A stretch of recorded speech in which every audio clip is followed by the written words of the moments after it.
Previously on Tales of the Voidfarer. The ogre is going to lumber forward. The girl is going to dart out of the way. She makes eye contact with you, Marco. Do something. Braddock's going to turn to face the ogre. Come at me, foul beast! Going to look to the ogre. Hey, big guy, what do you call a sleeping mage? A snorcerer! I'm going to cast Tasha's Hideous Laughter on him. She's going to swing at Braddock 18. Everybody stop fighting, or I blow a hole in the ship. That definitely stops everyone from panicking. What the blazes is going on here? Oh, thank God. You all knock it the fuck off. It sounds like the people above deck are a bunch of pricks. They certainly are. Can you see this half-elf? I'm part of a crew that operates outside the Salvager skins. Who are you exactly? My name is Val. All right, everyone, up on the decks. This is the exterior of a crystal sphere of Kraatspace.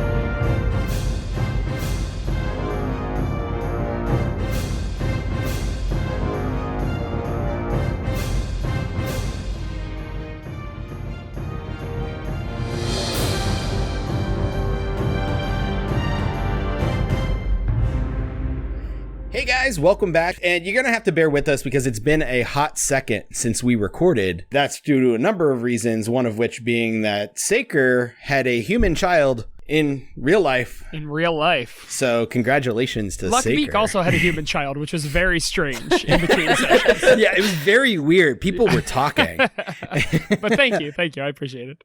I think Marco's going to actually be like, you need to give me that baby, Luckbeak. I don't know where you got that baby, but you should not have that baby. Excuse me, this is worth so much on the black market, you don't even know. Now, Saker, before we jump into things, I do have a question for you on that regard, and I'd like you to answer truthfully and honestly in front of all of the listeners of America right here. But did you or did you not name your child after a character from the classic animated 1994 television show Reboot? All right. Now, I know that years from now when he hears this, little Megabyte is going to be upset with me for revealing his name on the air. But yes, I did name my child after a Reboot character. That's all I needed to know. Good. So, you look behind and see the same gigantic glyph on the same gigantic black surface. And the difference now is when you're looking back at this glyph, the octagonal opening is just an explosion of prismatic color. The phlogiston behind you. You see the lines begin to recede. The portal closes. Is it light in here? Is it dark? What? It is light, but the light source seems to be two tiny pinpricks of light just off of the port bow. And you see this tiny yellow pinprick and then a slightly fainter blue pinprick not too far away from it. Can I use the cover of most of this darkness in order to try and maybe scoot behind some of the cargo? So it isn't dark. I would say it's considered dim light. I see. But as small as those pinpricks of light are, they're still ample light. Powerful. Okay. Yeah. So it's a little dimmer, but it's not dark by any means. Sure. Okay. Well, if it's not safe, then there's no reason for me to go poking my nose around. Yeah. As you guys begin to fly in this black void, you begin to see glimmering off of the light of these distant pinpricks, this like kind of brown specks here and there. As you continue to move, you see more and more of them. Objects appear to be kind of drifting in the void, so far out that you can't really make any detail. These specks of something continue to grow more and more numerous. And it's only after flying for another 45 minutes or so that one passes by close enough for you to see what it is. It is a ship, or it used to be.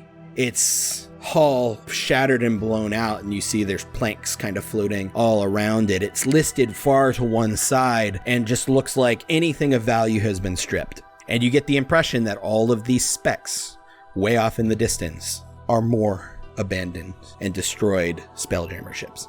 Rav'nys just cocks her head and watches as they float by. Marco is initially not paying attention as he is so caught up with the spell going on and like how everything is functioning that he doesn't look up until the last second to see this abandoned like ship and just mouth agape, like not really sure how to react to it. Now, Val is with you guys. She took a seat on a barrel right behind you guys. She kind of has a smirk on her face as she watches you, especially you, Marco, as you're just awestruck at everything. But she doesn't say anything. I think Luckbeak is also pretty awestruck, and I think awestruck in the terrified way. I think he's gonna turn to Val and say, like, now, what are the chances that we're gonna end up like them right now? I mean, the crew is capable, right? Do you know anything? The crew, I'm sure, is very capable for a guild ship at least. But those ships, they're not from any time recent. Those ships are ancient, and they were here when this sphere became accessible again. No one quite knows why. So they just stay there floating in the void?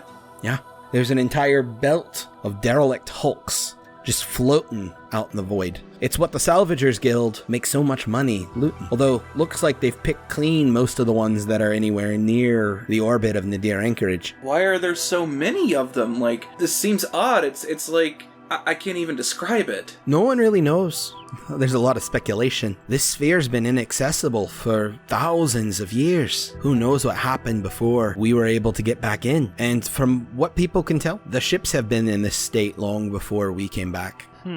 The stuff the Salvagers Guild finds on these ships, I mean, is the language current? I mean, is it even intelligible? No, it's from the Kraatorian Empire, and not much is known about them, but it was the civilization that existed here. Don't know their language. We only know that they were a spacefaring civilization.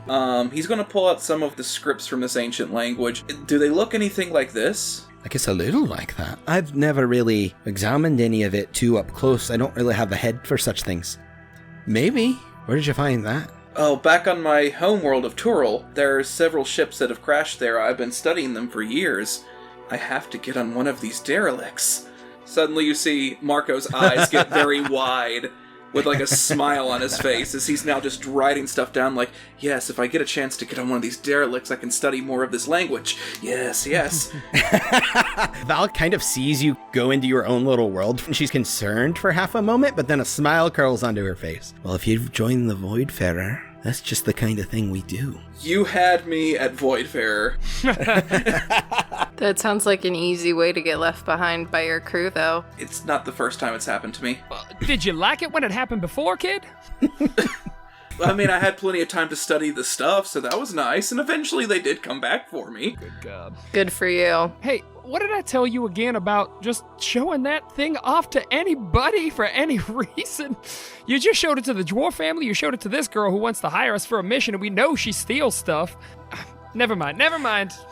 I take offense to that. Well, you're a salvager. steal I mean, things. stealing. I mean, maybe not the exact description. Stealing from who exactly? Well, stealing from the Garbage dead. floats in the void all the time. No, all right. Hey, you know what? I understand. We have to justify our means however we can, and I feel you. Look, people do it because there's gold in it. I guarantee that. I suppose that's something. Luckbeak, during the conversation, when Marco went into his reverie, like, he kind of grabbed a hold of the hem of his shirt because he was afraid that Marco was just going to run and jump off the side of the boat to try it. So, like, he kind of slowly releases it over the course of the conversation, hopefully imperceptibly. Marco, make a perception check. That was a nat 1. Yeah, you didn't even notice. You guys continue to drift a little bit further, and you eventually see, just off the bow, another brownish speck. But this one, unlike the others, begins to grow larger as you approach it. And the ship maneuvers slightly, so it's almost as if the pinpricks of light, which you now gather are the twin suns of this system, are just slightly eclipsing this mass that you are approaching. And as you approach, you begin to see that there is almost a halo of other little specks around it, and these specks form into ships, but not the adrift, abandoned ships, but currently crewed, very much active Spelljammers. And the mass itself seems to be created of what looks like thousands, if not millions, of hulls of ships that slowly over time seem to have coalesced together under the forces of their own gravity, crushing them into a rather large asteroid. The bow of a ship here, the aft of a ship there, masts sticking out at odd angles. Of the ships you see floating around, you see all types. Marco, you recognized several tradesmen, very similar to the ship that got you in this mess to begin with. You see other hammer ships like the one you're on now. You see a handful of ships that look like they would be at home in the harbor of Waterdeep back on Toril. You see a handful of ships that look like cuttlefish or squid with a battering ram that is shaped like twisted tentacles. You see a very active elven armada ship, what resembles a gargantuan butterfly made out of this big green plant leaves that extend each way like wings. You also see a strange ship that resembles a long sailing ship, except a vast majority of its deck is made up of a large cannon as long as the entire ship's length. Val observes everything and goes, "Ah, yes. The Elven Imperial Navy is still here babysitting. The Gift Bombard is new. Wonder why they're here all of a sudden." She just kind of says, musing to herself. Marco did not hear any of that, as he is writing and drawing so furiously that he has broken one of his pens and has gotten a new one. Rav'nys looks like almost unimpressed as she looks out very stoically, taking everything in. Yeah, I think Luckbeak is probably taking it all in too in kind of a rather nervous way because he's not really been off planet ever, so this is all kind of terrifying to him. Everything is terrible and I hate it. You guys continue to approach. You begin making out even more details of this massive structure that is N'Dir Anchorage. And you see that what looks like it's near the midsection of this entire mass, there's hundreds of docks and piers that jut out into the void. And you see there are hundreds of ships that are just parked, some coming, some going. The ship that you're on begins navigating to an empty dock that is waiting for them. As you're approaching, Val's gonna lean over to you guys. Now I need you all to listen carefully. The guild got you here. They only do that if they're expecting something out of you. If you're planning on joining, they're gonna try and corral you immediately, have you pay dues, and usher you up to the guild hall. Now, I think it's safe to say, if I've been convincing, that you're not interested in joining them. And I know you don't have papers to start a business. So, we're gonna have to be a little careful. How so? Well, like I said, they got guild clerks gonna be waiting here at the docks to register everybody in and collect a 50 gold due from each of you. We are going to have to sneak around them. I know a way, but you're gonna have to follow me and you're gonna have to listen to every word I say.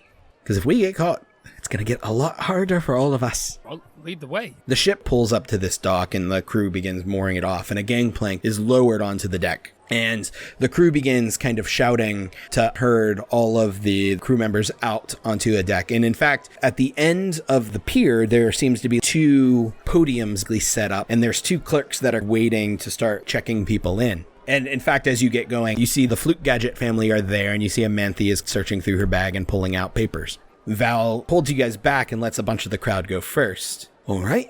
If this is timed out correctly, this shouldn't be a problem. She leads the way, wedging herself in the middle of the crowd, kind of glancing over your shoulder to make sure you guys are all following her. And I need everybody to make me stealth checks. Okay.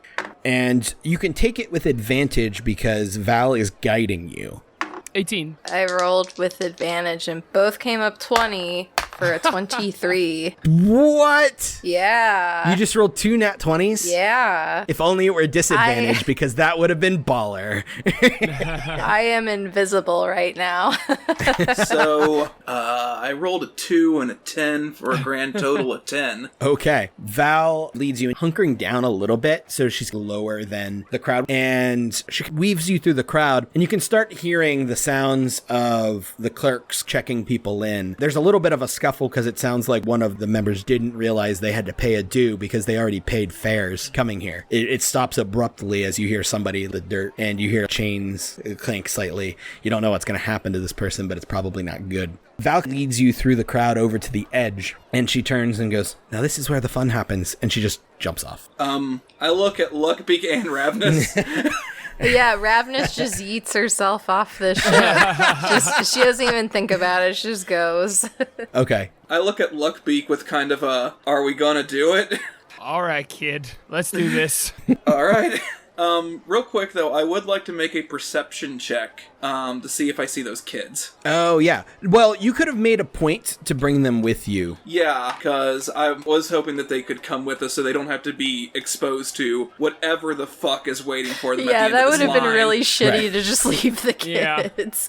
Right. Yeah. I would imagine if that was your intent, you would have discussed that with Val, and she's agreeable to that. On the condition that they're your responsibility. You got it. I have kids now. Congrats, you're a dad. Join the club. Fuck. Marco's 22, man. And he's got a teenager now. Alright, so yeah, I guess the kids go like, yeah, I look at Luckbeak then and be like, alright. So I leap off. Is the one kid still in a barrel?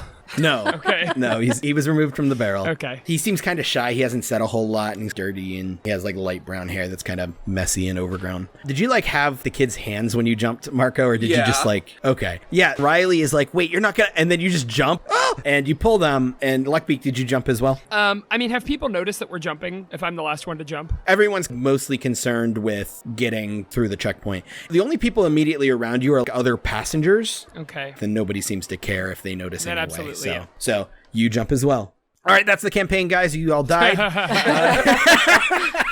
Great podcast. 10 out of 10. All right. No. So, Luckbeak, since you're the last one to go, they jump into this void, and you jump, and you're like, oh God, this was totally a mistake the minute you did it.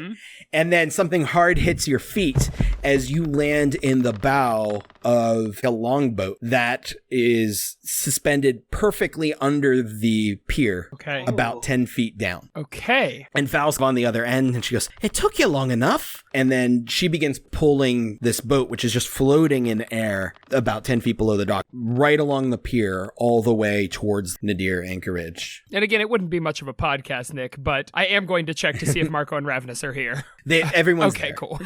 As Val is kind of pulling the boat, she says, I'm so glad Brohan can follow directions. I was totally expecting him to put the boat in the wrong spot. That would have caused some trouble, wouldn't it?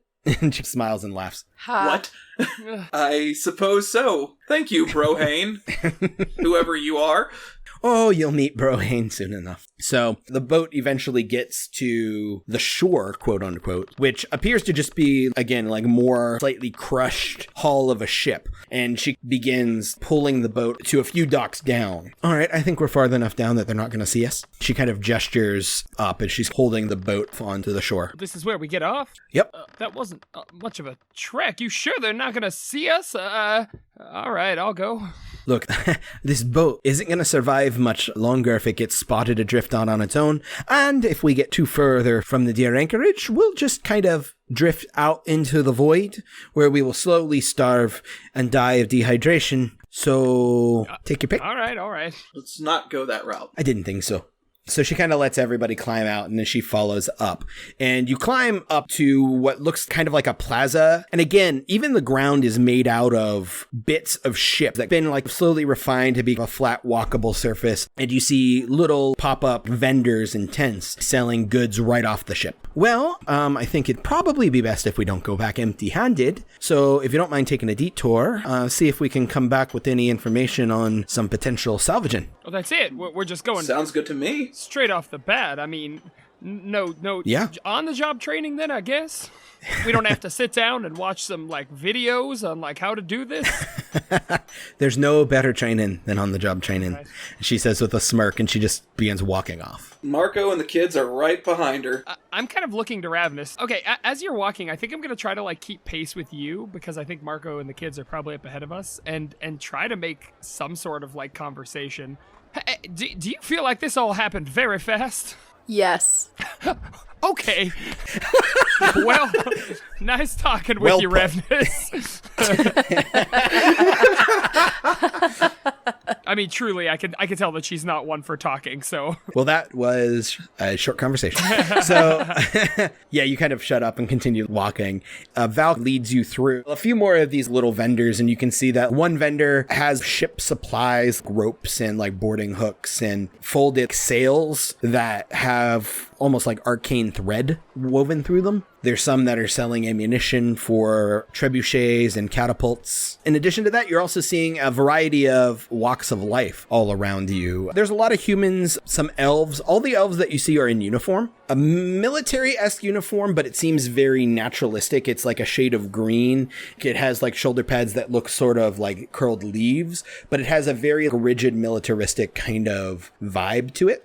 You see a handful of dwarves. You see large hippo people walking by, being very loud, conversing in a deep, throaty language. And when they laugh, you almost feel it in your chest as they walk by. There's a couple mantis-like people, bags slung over their shoulders, and they're kind of clicking and chattering. You see a handful of gnomes and halflings going about their business. So then Val kind of leads you up a slope a little bit to a little bit of a higher vantage point. This is a good spot.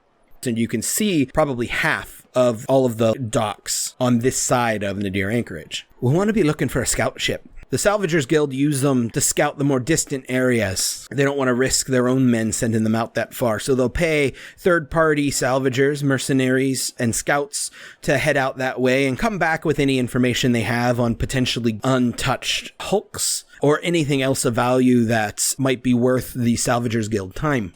They're here to report to the Salvagers Guild, and it's going to be our job to get that information first. Okay, how do you propose we do that? Oh, a variety of ways. If it's a written message, we can steal it. If it is an in-person messenger, we can have a conversation. That can go a variety of ways. Or I can perhaps buy their loyalty for the time being, if it comes to that as well. I'm just curious, are we needing these people for continued patronage? There's a lot of them. If we burn a bridge or two here, there's plenty others. But if we can do it without that, it's preferable. All right. I'll just keep that in the back of my mind then. You go ahead and do that. She says, like, not really figuring out what your deal is, but curious nonetheless. What he's going to do to kind of show off, he's going to use minor conjuration to create... What would be like... Can I roll a history check to see if you would know anything of, like, tremendous value, like gold or something? Like out here? Yes. Yeah. Alright, that is an 18. Yeah, you're pretty sure you heard of something mentioned in passing called Cinder Shard. In the context that you've been able to pick it up, you know that it is a magical substance that is very rare and very sought after, and from what you can tell, only found in this crystal sphere. So, would I have a general idea of what it looks like? Yeah, in fact, just from hearing descriptions of it, it kind of sounds like the crystal around your neck might be, if not that, something similar. Now look at that, I cast minor conjuration to create a similar looking but slightly bigger crystal than myself. I hold this up and say, this is going to completely disappear in an hour and is inherently meaningless, but it can last long enough for us to get a deal and get out of here before they realize we screwed them. Really? Now, observing the crystal, you notice that it doesn't have quite the same properties. It's like a superficial replication. It doesn't quite have the same, like, glow. Mm-hmm. While yours kind of glows when it's in the presence of certain stimulus, this doesn't do that. It kind of has, like, a static glow to it. Yeah, it's full. But you're pretty sure it may fool somebody if they're not super knowledgeable about it. And granted, I feel a little iffy about this myself, but if it comes to it, we can use this. Val still looks at it a little amazed, and she reaches out her hand like she wants to hold it. He hands it over to her. She almost seems surprised that it's physical, that it exists. You can conjure counterfeit Cinder Shard out of thin air. Not much, actually. Only about 10 pounds. 10 pounds of Cinder Shard. And it disappears in an hour, though. All right. Well, limitations are good to know. But just so you know, and because I get the impression you don't, 10 pounds of Cinder Shard is a lot of Cinder Shard. What kind of price does a pound of Cinder Shard fetch you? Well, I'm not an expert, and it seems to fluctuate with the market. It's probably at least 100 times its weight in gold. Marco is kind of taken aback now himself. At least, as mages begin to learn more and more of the properties, that price might go up, because we don't know anything about this stuff. You don't know anything about it? No, it was only found here. They know that it channels magic. I'm not an expert in it. You'll have to ask Brohane or Cylin when we get back to the ship. They would know before I would. Marco is back to writing notes into his journal. So let's see who comes into port. You guys sit there for a little while. As you're sitting here, the large ship that looks like almost entirely cannon floats in orbit around, and you see it slowly pass. And you remember Val calling that a GIF, Great Bombard. A GIF is in like... GIF. GIF, gotcha. Yeah, they're the large hippo people. GIF. Oh, yeah, that's... I met some of them back in the last port. Yes, they favor Rock of Brawl. They're mostly a bunch of independent mercenaries, love to fight, love their smoke powder weapons, and they love explosions. I can see from their ship. Most say when you hear a bunch of explosions, it's either a bunch of GIF doing battle or having a mating display. Ooh, I think it'd be instinctual to try to cover the ears of the children. At least the 9-year-old.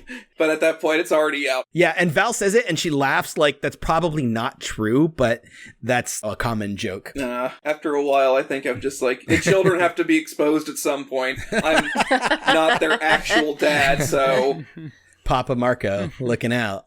As Val is like saying this and kind of laughing, she goes, "Oh, there's one." And she points, and it looks like another elven ship, but tiny, dwarfed compared to the size of the Armada class ship. It's an elven flitter, but it doesn't look like it belongs to the fleet anymore. And as it flies in fact, it is this tiny little ship that's like the actual fuselage of it is no bigger than the longboat that you drifted over from the dock on. And it has the leafy green wings that spread out. And you can see as it approaches what looks like the sigil of the Elven Imperial Navy on the wings, but it has since been defaced with a red symbol in the shape of a triangle with 3 spokes that kind of crisscross each other in the middle. What is that symbol on the ship? She kind of squints at it and she goes, that looks like it is with the Zenith Syndicate. They subcontract a lot of their scouts out to various parties. Their operations are questionably legal, but they've generally kept a low profile since coming here. I see. I tend to avoid them. I've heard rather nasty things about their leader. Rumor has it they took control of an asteroid not too far from here. And then she looks a little closer and you see that there is a humanoid figure getting out of the ship and begin walking up the pier onto the shore. Probably about 7 feet tall, but lanky and lean. It has broader shoulders, but a narrow frame with long arms in proportions to the rest of its body. And it seems to be covered with brown hair. Little Wookiee-ish, but the hair seems to rustle up around its neck like a mane, and you see a very simian-like face. And as it walks, it's wearing a dark black, dark brown leather armor, and you see folds of skin between its arms and legs, kind of running down its side, almost like a sugar glider or a flying squirrel. Okay. And you can see it's barefoot as it's walking, and its feet are very hand-like, like ape's feet. It's a Hadozi. If it spots us, it's gonna run. It's gonna be hard to catch. Do we need to chase him? Only if it spots us. Why? Because if it thinks that we are going to intercept its information, it's gonna try and run to the guild as quickly as possible. Well, why are we trying to be suspicious? I mean, couldn't we just have a chat with a friend on the street? We could try, but one might say I have a bit of a reputation. It'll help if we catch him, but if he spots me, he will run. So it's you we have to worry about. If you want to take the lead, I'll let you go. If that's the case, I mean, nobody knows who we are, so Val, if you could watch the kids for a second, the rest of us can handle this, I'm sure. We're smart, right? Are we? Yeah, we're nothing. capable. Well, absolutely we are capable. Now, Marco, how long does it take you to do the conjuring that you had done before? I can do it instantaneously. Oh, perfect. All right, because I don't think we have too much time to waste here. So, why don't you just make me some moderate amount? I don't know, 3 pounds? Marco extends his hand. You see the necklace with the amulet on it kind of radiate slightly, and then 3 pounds of what looks to be cinder shard appears in his hand. Yes, what basically appears is a large football-sized hunk of unrefined, uncut crystal in an orangish color that is like vaguely shining. All right, Marco, you hold that. Follow me closely, and Rav'nys, just follow along. This is going to be kind of a improv game, right? So just follow my lead. Can do. Can Marco try to cover this just a little bit? You can tuck it inside of your coat, and that'll do a decent job of concealing it. Okay, that's what I'm going to do, because good lord, if I'm walking around with 3 pounds of whatever, we're going to attract the wrong kind of attention fast. So I'm going to attempt to make pace with the creature down there, while also having a rather loud conversation with my associates. Okay. And I'm going to say, well, 3 pounds, you know that 3 pounds is just not enough. Now, what are we supposed to do? We need so much more. I mean, how are we going to save the orphanage with just these 3 pounds? I wouldn't even know where to unload it. As we're kind of catching up with him, I'm just going to continue this conversation with them in the hopes that he hears the words, 3 pounds of cinder shard. That is, of course, what I'm speaking of. You are not alone on this street. There are still people all around. Ah, okay. So if that influences what you say. Val was with us, so I assumed it was just some sort of back alley or something. It was originally, but he is walking through understood. like the main thoroughfare, basically. So Val has stayed off where you guys originally were with the kids. Okay. All right, then tell you what. I'm going to tail him until he goes down some sort of back alley, hoping to find him on a narrower street. Got it. So he seems to be following the main street that kind of winds up from the mooring ward into what more bustling market or bazaar. There's more of these shops and stalls. As he continues into this market, he doesn't seem to be deviating off of the main path. Luckbeak, I don't think he's dipping into any alleys. Damn it, then how are we supposed to con the guy? All right. Let's see. Well, anyone else have a better plan? What we have right now is, 3 pounds of fake gold. That's... Rav'nys, you have anything? We could try to lure him in another way. We could flash it at him and then be like, hey, come down this alley, we can do some business. Sure. I mean, are we still taking the diplomatic approach after that, or are we going to take a more severe approach? He eyes Rav'nys. We could always beat him. That's true. Point of order, though, we could also just get the information, make the exchange, and, 45 minutes later, he realizes we fucked him. All right, fair enough. Let's do that. All right, so what do you do? I think we're ducking into an alley, and, Marco's opening his coat at him, very, flasher style. So, my idea was I was going to literally walk up to him and be like, hey, listen, do you want to make a deal? And then kind of, open my coat a little bit to show the glow, and then close it up again. Okay. So yeah, you can kind of approach him. There's people around, but it's not like a thick crowd or anything. So you quicken your pace slightly and walk up. Hey, excuse me, friend. He turns. Up close, you can see that he has thick, reddish brown hair and a protruding simian-like muzzle and kind of eyes you with these dark eyes and goes, "What?" You look like a person who knows some things. And I kind of open my coat just so he can see the glow and maybe the tip of the shard. Just the tip? Yeah, just the tip. Thank you for that, Nicholas. Oh, you're all welcome. You look like a person who has information, and I am a person who needs information. So maybe you and I can work out a little bit of a deal. Go ahead and make a persuasion check. A 14. All right. Yeah, I'm going to lead him back to the loving, comforting arms of Rav'nys and Luckbeak. So he follows you back, and he goes, "What does a little human like you have with that much cinder shard?" Keep your voice down.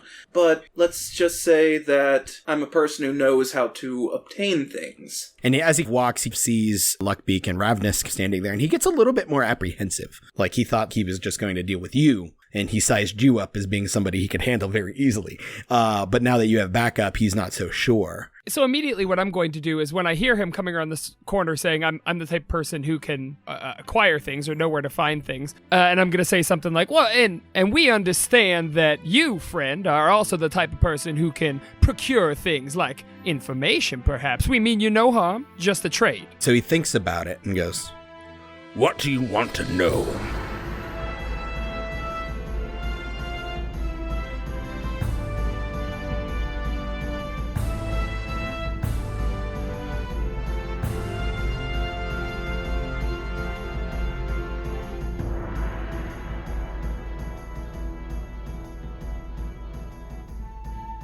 Hey everyone, Nick here, the man behind the curtain you should pay attention to, because I'm the Dungeon Master.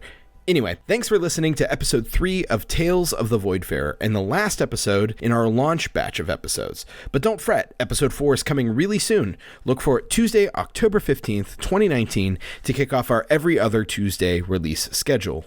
Next up, once again, a shout out to Rachel Guzak, 8-Bit Ribbit on Twitter and Tumblr, for doing our magnificent character art for Marco, Luckbeak, and Rav'nys. We got a banner made before Con on the Cob, and they came out basically life-size. I didn't tell the rest of the gang until they saw it. It was really, really cool. There's pictures on social media if you want to check it out. Speaking of social media, feel free to go like us, follow us, share us, bop us, twist us, pull us. That sounds wrong. Anyway, do all the things at Voidfarer Podcast on Facebook and Instagram and Voidfarer Pod on Twitter. Now, without further ado, let's get back to this seedy back alley transaction happening on N'Dir Anchorage.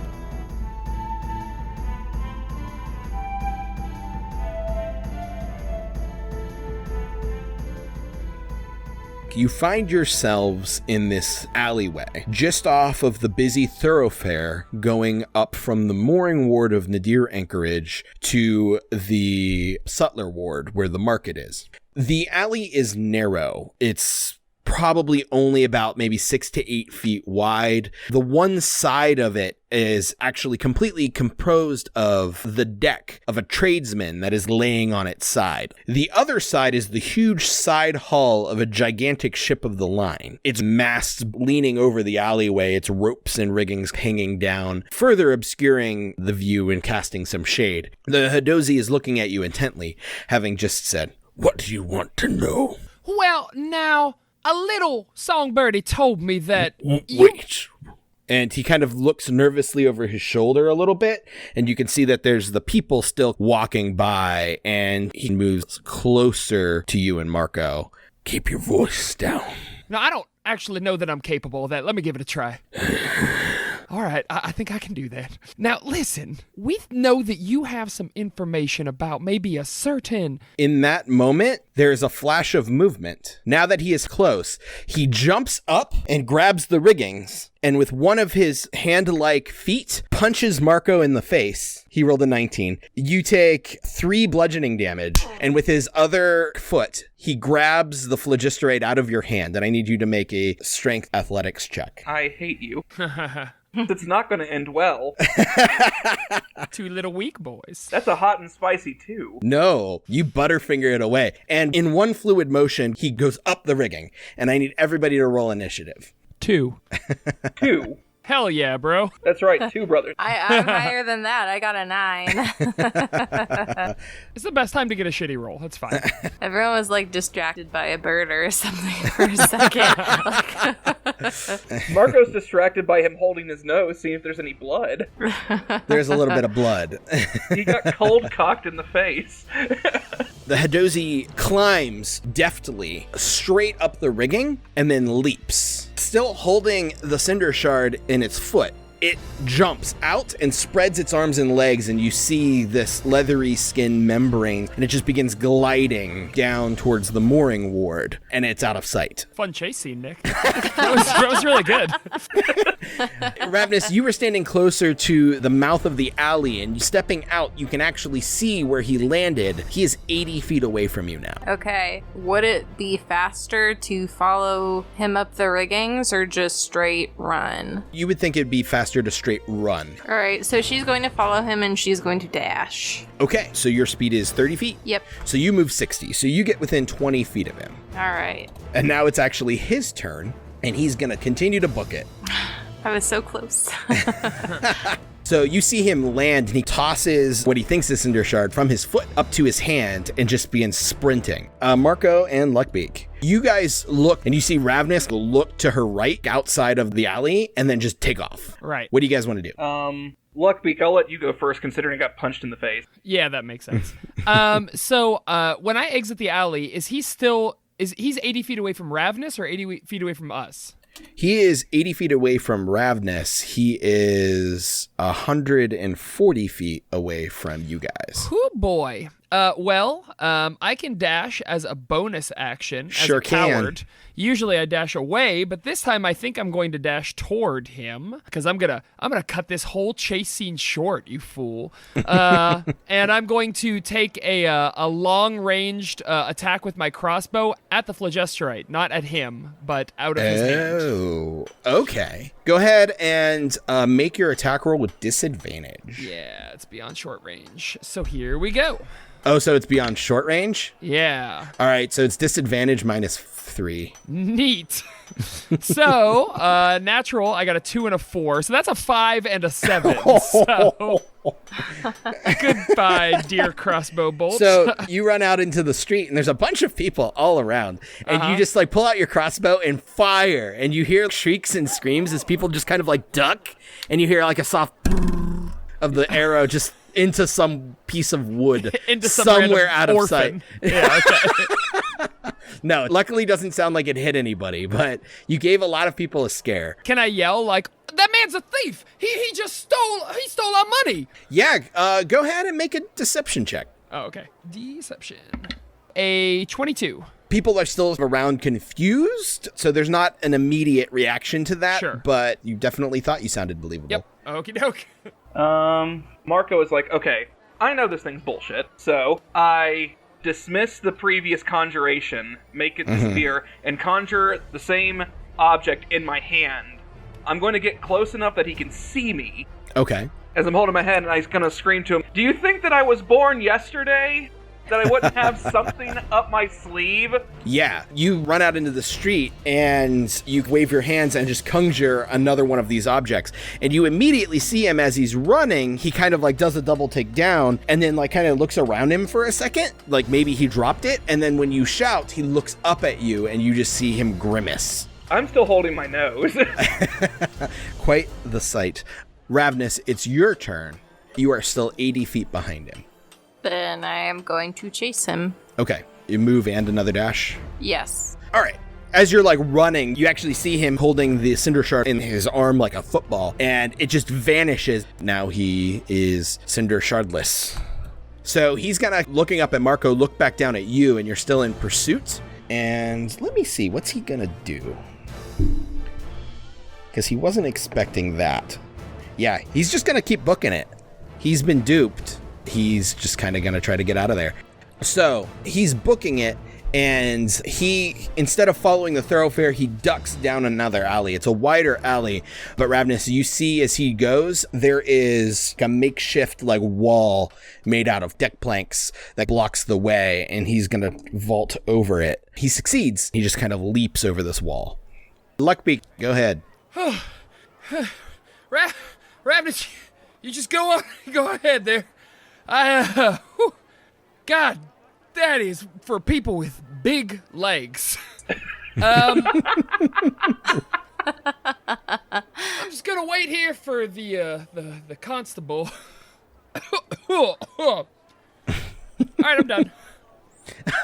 You don't move at all? Hell no. There's no way in hell I'm gonna catch up to these guys.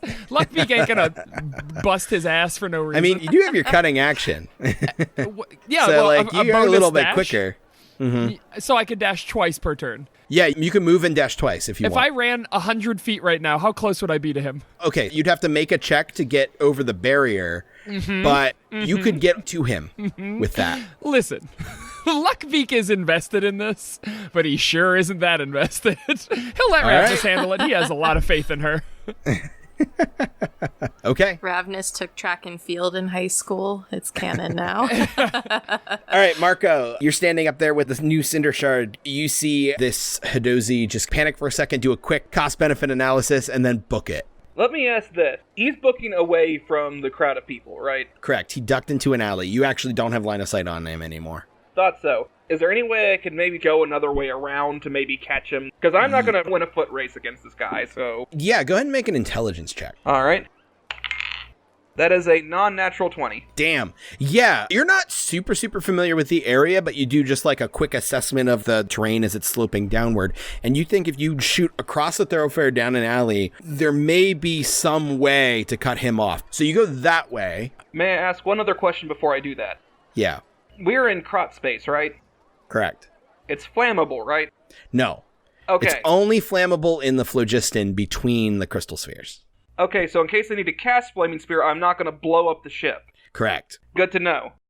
So you move. Do you dash as well? Oh yeah, I'm going full speed if I can. Got it. You move and you dash. You actually find yourself a level up, but as you cut through, you come out onto like another like main like street, and you can see over a gang rail him come bursting out of an alleyway 60 feet away from you down a level. Okay, so now... Your turn is over, unfortunately, because you used your action to dash on your movement. Rav'nys, it's your turn. You saw him shoot down this alley and vault over a wall. Yeah, she's also gonna try to shoot down the alley and vault over that same wall. Sweet. Acrobatics check. Okie dokie. It's a 15. That's okay. Yeah, that's actually exactly what you needed. Oh, nice. So it's not nearly as graceful as you just saw him do it, but you do get over it just fine. Dash again? Yep. Yeah, Rav'nys, you kind of vault over the deck and you now see that he's only 10 or so feet in front of you, but he's continuing to run. And he veers to the right onto a road. And this road, quote unquote, is the deck of a ship that is listing to one side, and it's an uneven, sloped incline. And he seems to navigate it just fine. Does this look like particularly precarious? Like, does it look like it's just all gonna fall apart if she gets on it? No, it's not going to fall apart. It looks all pretty sturdy. Like, this does function as like a town, you know? So while these ships are old, doesn't look like anything here is going to give way at any point. All right, Luckbeak still sitting around? So with my flippers on my knees, I am going to heavily breathe, and I see that Marco's gone, and I look in front of me, and I see that Rav'nys is gone. And I basically throw my hands up and I say, now, I was not made for this sort of adventuring. I'm just going to wander forward to where Rav'nys was on that fence, and I'm going to do the cutest little try to get over it when I eventually get to it. You can get to it now. Okay. Go ahead and make an acrobatics check. Oh, wonderful. Let's see. Okay. 16. Maybe not as cute as I thought it was going to be.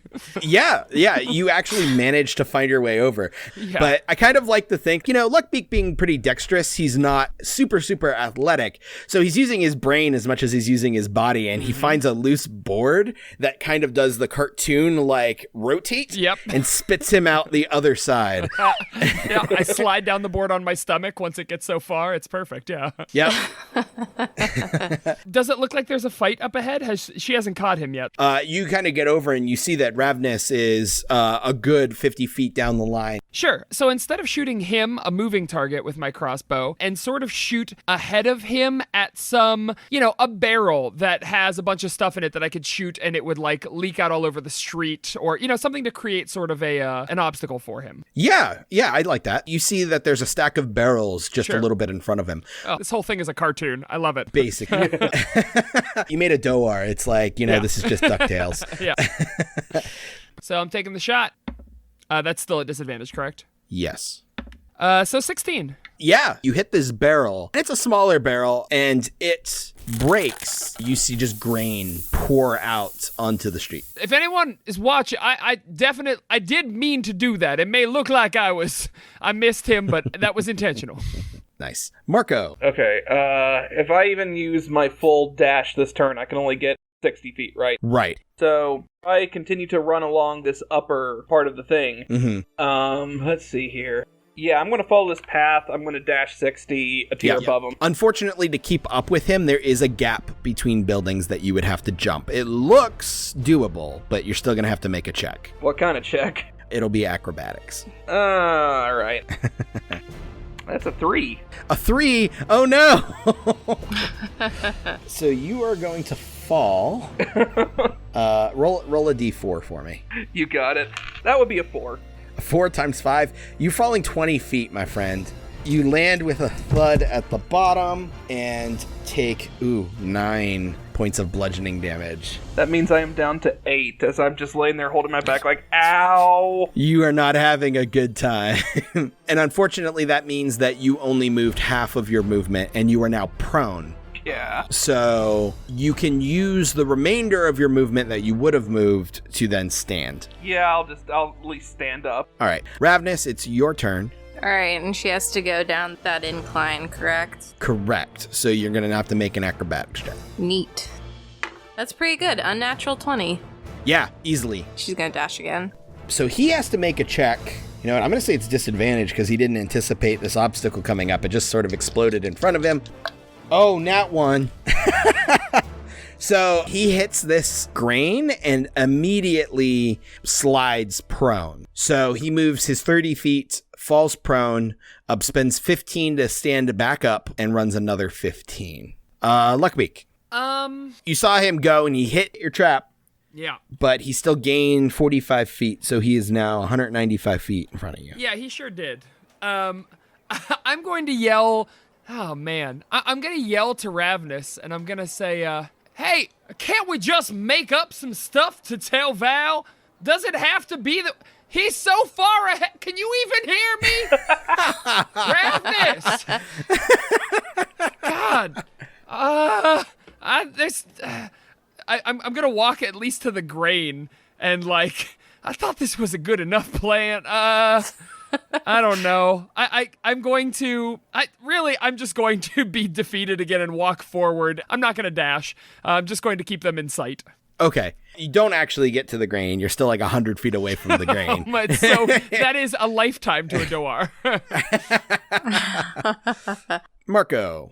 All right, let's see. Well, first I'm going to go 30 feet before I do anything else. Yeah, you gain on him 30 feet, and you can now see him. He is 135 feet away from you. All right, fuck it. Keep 30 more feet and get as close as I can. Got it. Still got him in sight. He turned a corner slightly, and now there's an incline that's going back up, curving back around in the general direction of the Sutler ward, just around the other side of the station. Rav'nys, it's your turn. Can she hear Luckbeak? Make a perception check.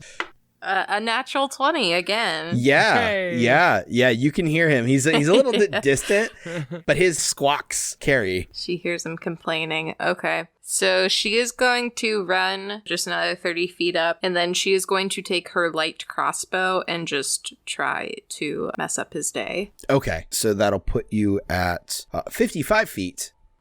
Okay, so Rav'nys, you took a shot with your crossbow, and it ricochets off of his leather shoulder pauldron, and he turns around and bares his teeth at you and continues running. He needs to make a check.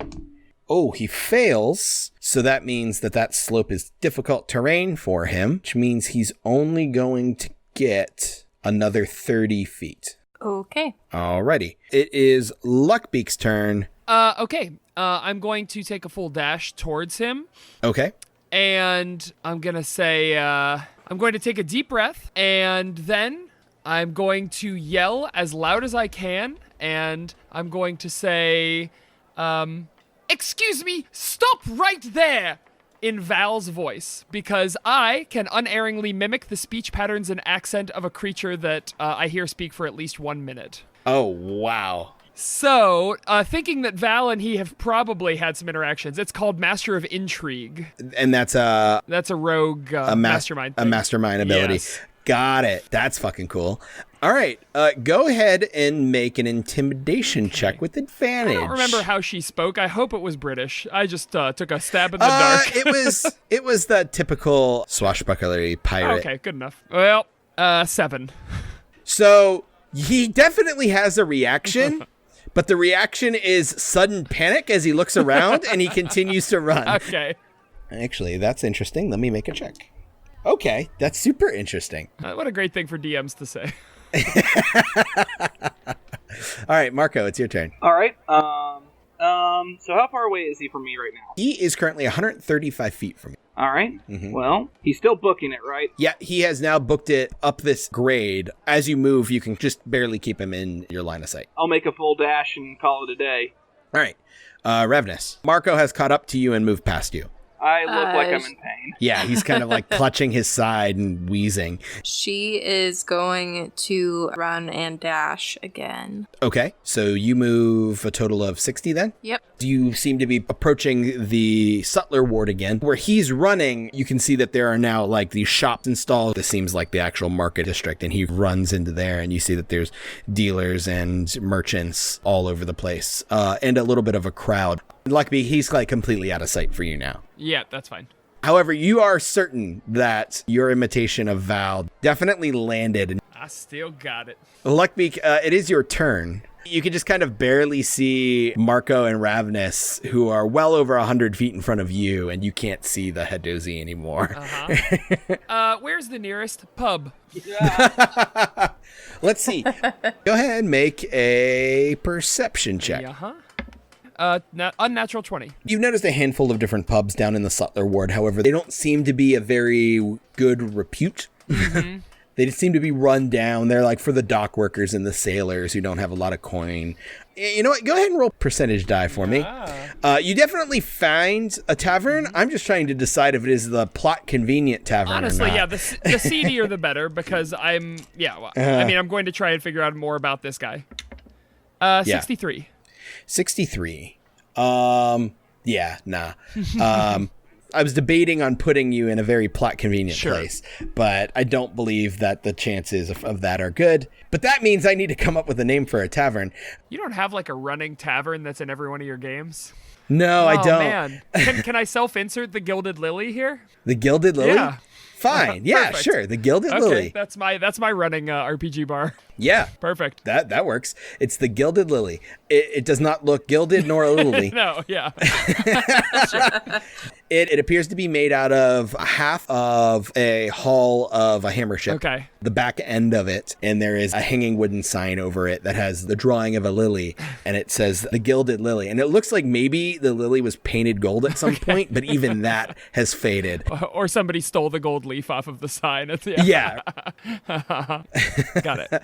So you do find that, and you can use your movement this round to go to it. Sure. But not quite. Okay, that's what I'll do. So you are effectively taking yourself out of this chase. Yeah, but I'm getting information. I am Nick. I was always out of this chase. We're just making it official now. So we're going to put a pin in that and we'll come back to you. So Marco, you are now 125 feet from him. Okay. You said that we are now in the marketplace, right? He has now gone up the hill and entered the marketplace. You are not quite there yet. All right. Well, first I'm going to move 30 feet. You do it. He's now 95 feet from you. Dash again. Okay. Rav'nys. Okay. You are 115 feet. You and Marco are generally keeping pace with each other. Yeah. And he's going into a marketplace, so there's probably a bunch of people, right? There are more people than there were down in the dock ward, but it's not like a thick crowd yet. So, like, thin enough that I could shoot some crossbow bolts at him. Yeah, you do have a clear shot. Okay, and if my math is right, even if I move 30 feet up, I'm still going to be 5 feet out of short range for my crossbow. Correct. So then she's going to roll with disadvantage if I remember how to play this game. Yep, that is correct. You roll with disadvantage. All right. Ooh, 22. That'll definitely hit him. Nice. 10 damage. Okay. So this time, as he's running, you fire and it hits him in the back of the arm. You see blood begin to trickle down his arm, and he looks down at it. You hear him like bark a curse word of some sort. All right. Good job. She almost smiles at that she that she was able to do something. Is the moment Rav'nys actually smiles going to be on this monumental occasion in this narrative? It is now. We've established it. It's canon. It's going to be a thing. You gotta save that smile. Yeah. Okay, so Rav'nys, that was your turn. It is his turn. As he's running, he veers to one side, and it's a deck of a ship that is piercing down, creating an incline that goes up to a raised area that overlooks this one market. All right, Luckbeak, you're out. Marco. He's still just staying right out that I have no spells for him. Like, every time, it's just like 110. Well, I'm going to move 30, obviously. Okay.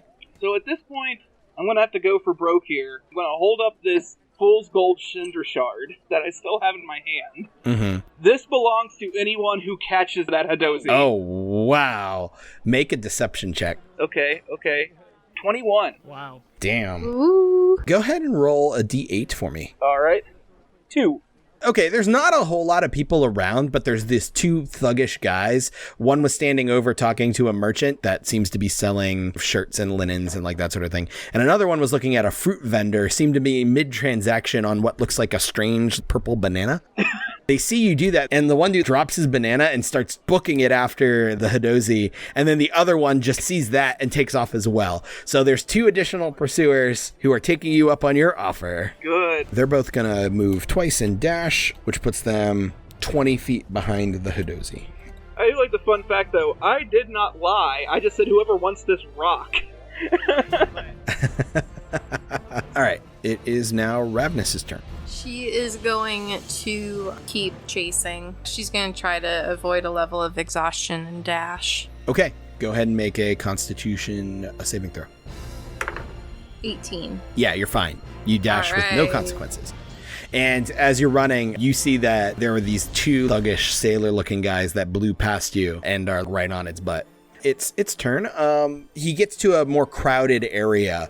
Up onto this tier, there's more shops and stalls, and it's a little bit more congested since there's not as much open space up here. So he has to push his way through. He gets to make a check. Not good enough. So he only gets to move only 30 this round.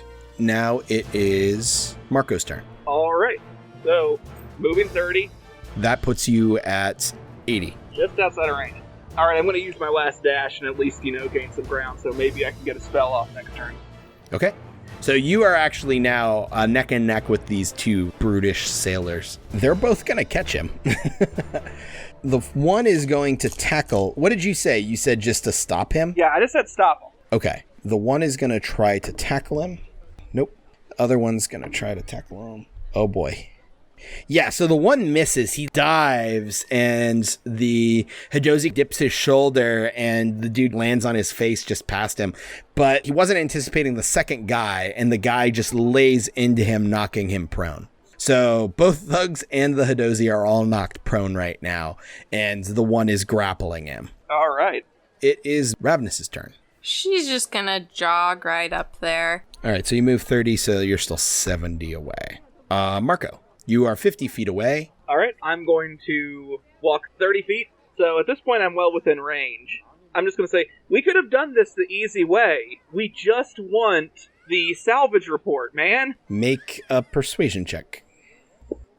All right, that is a hot and spicy 15. You see that the Hadozi is listening to you and kind of snarling, fighting against the thug. I can't lose another job.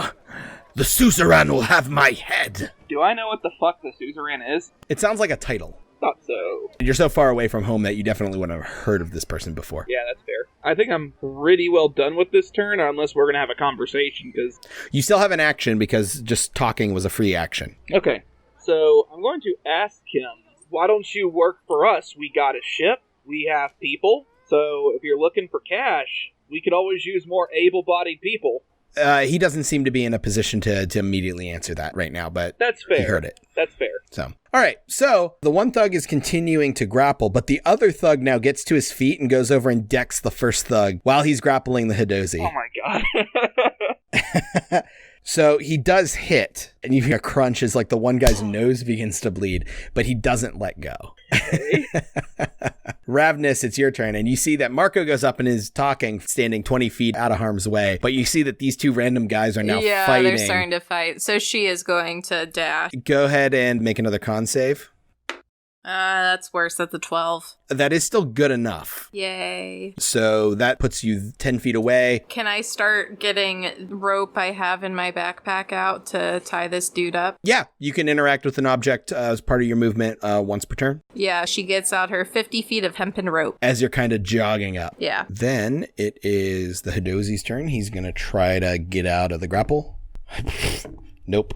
All right, so Marco, it is your turn. You can close the distance if you'd like. You're only 20 feet away. I am going to close the distance. I'm going to chuck the cinder shard as far as I can away from the rest of us and see what those 2 thugs do, because now they're a problem. Okay. Yeah, the one who did the decking immediately sees it. His eyes go wide and he runs after it. And the other guy lets go and goes, "What the fuck? I caught him! That one's mine!" And he actually goes after him. All right, so that leaves me in the Hadozi, right? Yeah, the Hadozi is now trying to scramble the minute he's been released. Listen, let's work together here. We can find out something that's mutually beneficial for all of us. Okay. He still seems panicked and a little squirrely. Rav'nys? All right, she's going to try to get this guy back into a grapple, and if I can, tie him up. Okay, go ahead and make an athletics check. That is a natural 20. Damn. Yeah, you got him. It's like he immediately gets released and he's scrambling to get back to his feet. Before he can even go anywhere, you're on him and you have him pinned. Can she start tying him up this turn? Yep, you spend your action to tie him up. All right. You begin just like basically hog tying him. Neat. Okay. With that, we are out of rounds. So you have this Hadozi in the middle of the marketplace. It's a scene for sure. This is a civilized settlement, yes? Ish. It definitely tries its best. Okay. Would I be able to use my bad reputation trait so that we can just kind of do this without anyone, like, calling the cops? Yep, I think so. And these people don't necessarily know you, but you are clearly a Gith Yankee, or at the very least a pirate of Gith, and Gith have a reputation in general, so they kind of give you a wide berth. Eyes do not linger on you for very long, especially after you stare them down, and people slowly start going about their own business. Okay, Rav'nys is going to turn to Marco and be like, okay, what do we do with them? Well, I would suggest you get him out of the open, and you turn and Val is standing there. What she said. I thought you would have had this handled, and then I hear somebody screaming in my voice. That was weird. But come on, we have some talking to do, she says, smiling cheerfully at the Hadozi, who just kind of glowers at her. And she grabs one side of his rope. Rav'nys grabs the other side. And you guys drag him into the alley. Now, Luckbeak. Yes. You walk into the Gilded Lily. Door creaks, and you see the dusty interior of this inn. It is the interior of the ship, still mostly intact. There's a lopsided bar that's made out of deck planks with 6 stools. They're all empty. There are 2 tables. A very intoxicated, if not completely passed out human with a big bushy gray beard slumped over at one table. And standing behind the bar is a half-elf who looks like he's in his mid-20s. What do you have? Well, now, slow day, huh? What's the strongest thing you got on tap? Well, I got Casto Ale, if you prefer that. I've got Wharf Ale. Wharf Ale. Boy, that's a marketing disaster. All right, I'll have 2 wharf ales, I guess. Sounds like why do they make the name of the ale the sound it makes when it's coming out of you when you had too many? That's disgusting. One for me and one for my friend. They make it because you know what? Never mind. What friends? I'm scrambling onto the chair next to the passed out bearded guy. Oh, you know Jenkins? Yeah, me and Jenkins are close friends. He kind of shrugs. Never knew Jenkins to be one to have friends. And he sets down 2 dusty glasses filled with a dark liquid. All right, well, the dust is the special spice. All right, I'm going to kind of try to rouse Jenkins. Mm-hmm. I'm going to say, hey, buddy, I got you a little something. You still there? Huh? I thought so. Listen. Who's that? Jenkins, it's me, your buddy Luckbeak. You want to take a leak? I mean, honestly, listen, I was curious. You seem like a well-connected person in town, and I've bought you a drink here. What do you know about the people of this town, specifically a Hadozi? Ever heard of a Hadozi wandering around town? Yeah, I was dozing. Oh, Jesus. All right. His eyes kind of blink awake, and as he sets it up, you just see this tanned, wrinkled face. These, like, squinty eyes over this nest of gray tangled hair. And he sits up, and he blinks a couple times, and he sees the beer, and he takes it, and he just downs all of it in one go. No, Hadozi, like a gorilla had sex with a flying squirrel?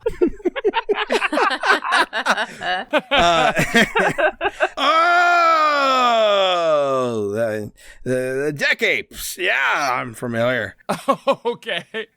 I'm gonna say, hey, you know any crew that hires a lot of those? I mean, I'd rather not use the D slur, but you know, Hadozi. No, they're all over, really. Really? Even old Self hires them. Who's that? You would actually know Ol Sylph is a term used to refer to the Elven Imperial fleet. It's just a term that is used to collectively refer to it. It's a colloquialism. Okay. Is there anything that would stand out about the Hadozi that we were chasing? Like any scars or any... Not really. You know, he had like a dark brown leather armor, and specifically he had an insignia on him that matched the insignia that was on his ship, which was an inverted triangle with 3 spokes that came out each tip, which, from what Val said, is the symbol of the Zenith Syndicate. Okay. Well, hey, this one had this triangle with the spokes coming out. I think that's the Zenith Syndicate, right? Oh, the Zenith Syndicate. You know anything about it? Yeah, they've been causing all sorts of trouble since they taken over the prison. Taken over the prison? Now, why would they go and do something like that? They're all criminals, they are. Before they were the Zenith Syndicate, they were prisoners at that asteroid prison run by the Grey Dwarves. Okay. Their leader was a prisoner and banded them together and took over the whole rock. I see. And this Grey Dwarf, does he have a name? It was a clan of Grey Dwarves, the Dwagar. Oh, I see. Okay. Thought they were mighty smart, creating a prison out here in nowhere. Most dangerous criminals being shipped from every other sphere to the place where everyone's gonna forget about them. Sure.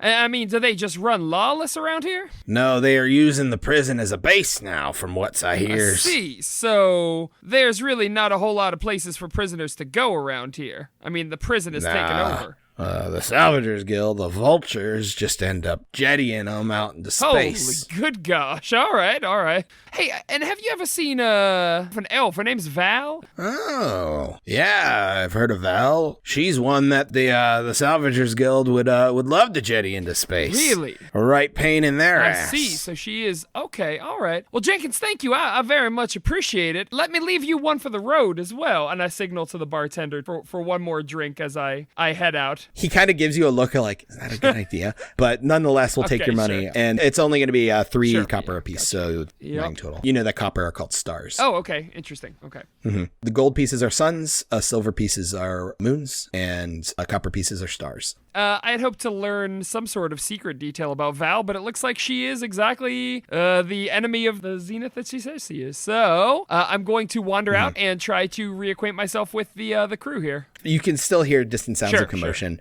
Sure. Everything that's going on over there is just now beginning to clear up, and you just generally head in that direction. So, Rav'nys and Marco, Val helps you take this Hadozi into a nearby alley and around a corner, and Val actually finds an abandoned building, which is basically just the empty hull of one of the ships that make up the structure around here, and she ducks inside, pulling the Hadozi in, and just kind of throws him against the one wall, and he lands there with a thump, and he grunts, and he slides down the wall, and glares up at the 3 of you.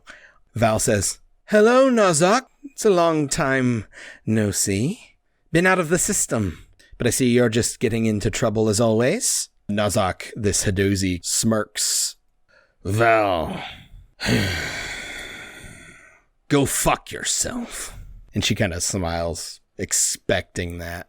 "Well, I believe you have some information for me." You can see that the Hadozi is now kind of panicking, but trying to put on like a brave face. I would say that Marco, now that we have the Hadozi well in hand, would be like tending to his busted nose and hurt back. Yeah, you just basically nurse your wounds enough to stop the bleeding. The Hadozi is going to glare up at Val again and go, "The suzerain will have my head if I give you anything else." "Well, the suzerain isn't here. Tell me what we want to know, and we will let you go." "He'll find me. The Salvagers Guild won't work with the Zenith Syndicate if we keep leaking information to you. The Voidfarer keeps getting in their way." Val's gonna smile and says, "Well, and that's just the way we like it. The information, and you can at the very least leave with your life." And he kind of eyes Val and kind of eyes the 2 of you, and he goes, "Fine. I found an untouched ship. Kraatorian squid ship. Looks like it was frozen in a comet until it was recently broken by an asteroid impact by the looks of it." Marco's attention is piqued. And Val goes, "Where is it?" "It's in a small asteroid field. 9 jammy hours. 3rd point port of Sunward by now. The longer you wait, the harder it will be to find it." "Well then, I guess we shouldn't waste any time." Damn right. Real quick, can I make an insight check on that? Yeah, go ahead. Okay. That's a 12. He seems to be telling the truth. Okay. He's giving in. Yeah. Rav'nys just kind of narrows her eyes as she watches this. And Val says, well, I think it's about time that we head to the Voidfarer, and we will head to these coordinates immediately. She turns to you, Rav'nys, and goes, cut him free, why don't you? A deal's a deal. She gets her sword out and, in fact, cuts him free. And immediately, the Hadozi jumps to his feet and heads to the door. He stops for a moment in the doorway and kind of turns back and says, the Zenith Syndicate knows your faces now. If I tell the suzerain, maybe he'll spare me. And he just darts. Y'all will never realize what I found out at the... Hey, was that the Hadozi? Yeah, and you do walk in at that moment. You just see him leap to the roof of a nearby building and then just vanish. Huh. We got what we needed from him. We know about an untouched ship, Luckbeak. An untouched ship. Do you know how much stuff we could find in there? Probably a lot, I guess. Exactly, a lot. Okay.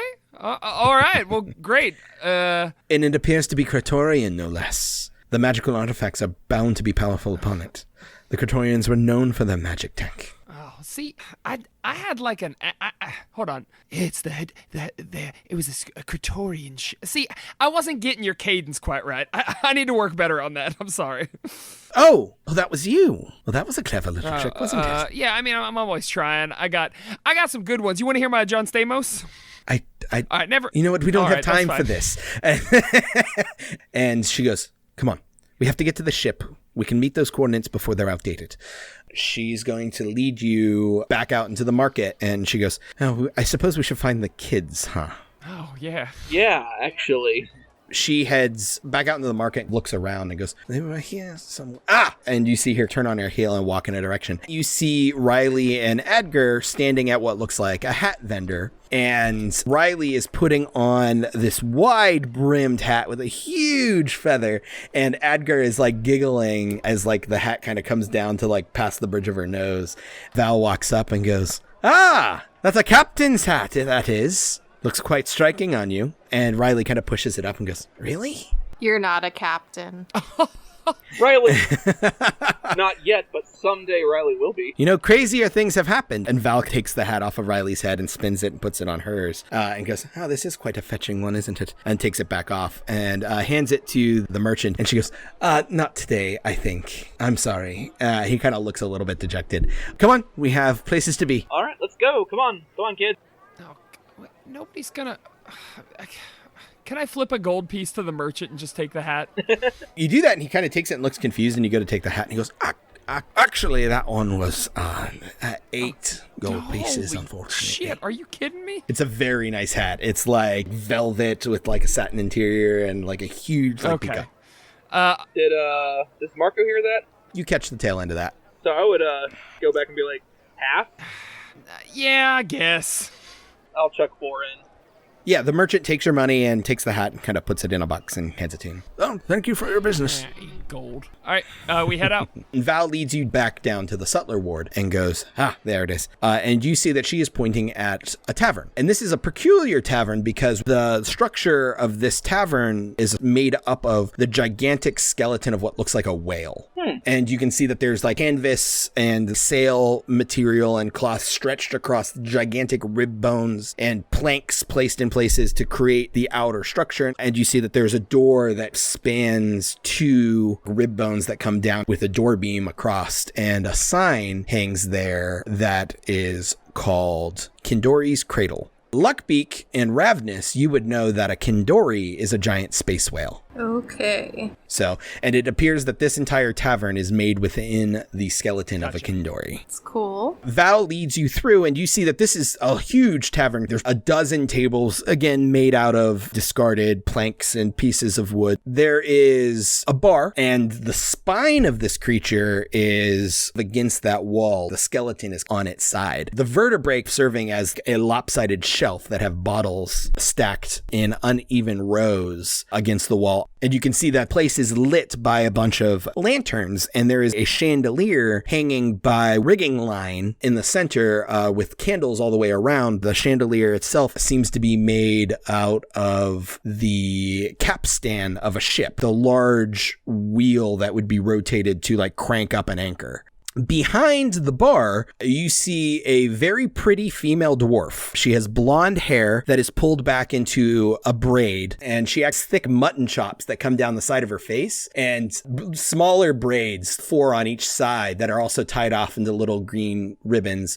And she smiles as Val comes in and goes, "Ah, my cousin said you would be here eventually, and you brought friends. Staying for a drink?" And Val goes, "Not today, Maggie, not today.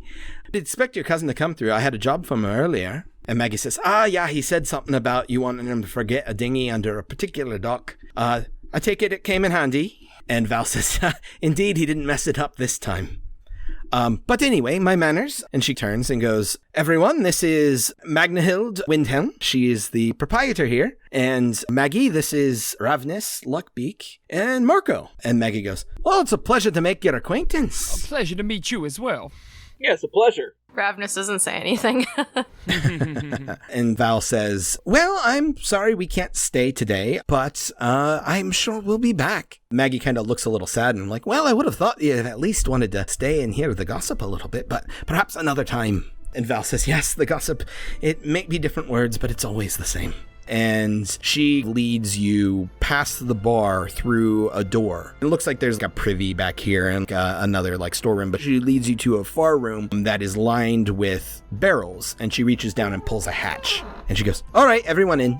Marco's going to look hesitant, and I guess grab the kids and kind of like hesitantly beckon them inside.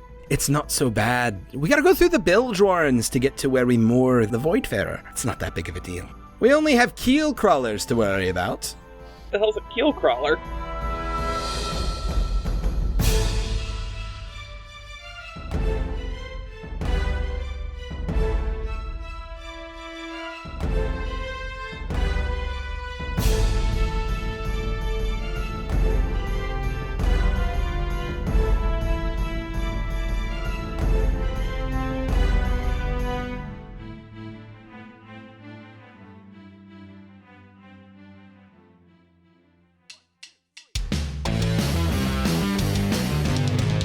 ProjectDerailed.com